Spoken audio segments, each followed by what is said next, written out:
रहिया में दौड़ तारू देहिया में पागल बनैबू का। लइका हरान बाड़े बुढ़ो लाचार बाड़े मारी करैबू का।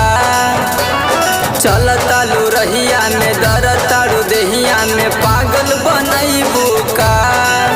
देखी गोर गाल मदहोश चाल सब जरे लागी हो। तोहरे बढ़े लागी हो गोरी लइकन के मन सब भी गड़े लागी हो रानी की ब्यूटी के लाइट तोहरे बढ़े लागी हो गोरी लइकन के मन सब भी गड़े लागी हो।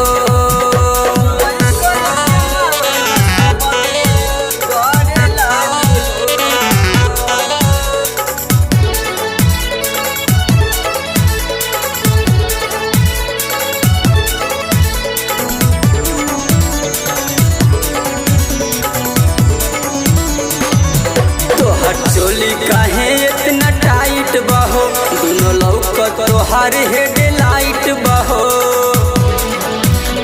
सुना तोहर चोली काहे इतना टाइट बहो दोनों लौकत तोहार हेडलाइट बहो। खुला बाल तोहारे लागे जाल यही में सब परे लागी हो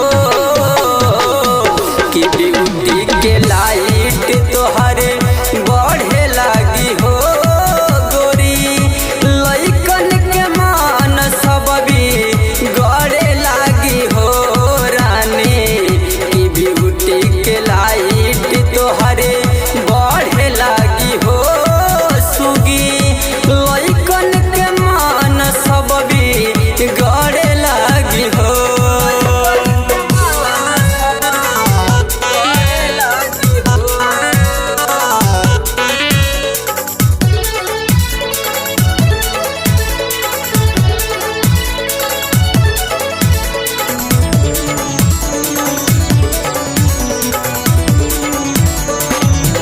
भारती के इराज बतलाव ना हो सरगम जी के तोहू समझाव ना हो।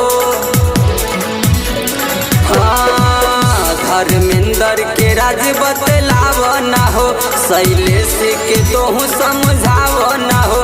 देह साथी छोड़ा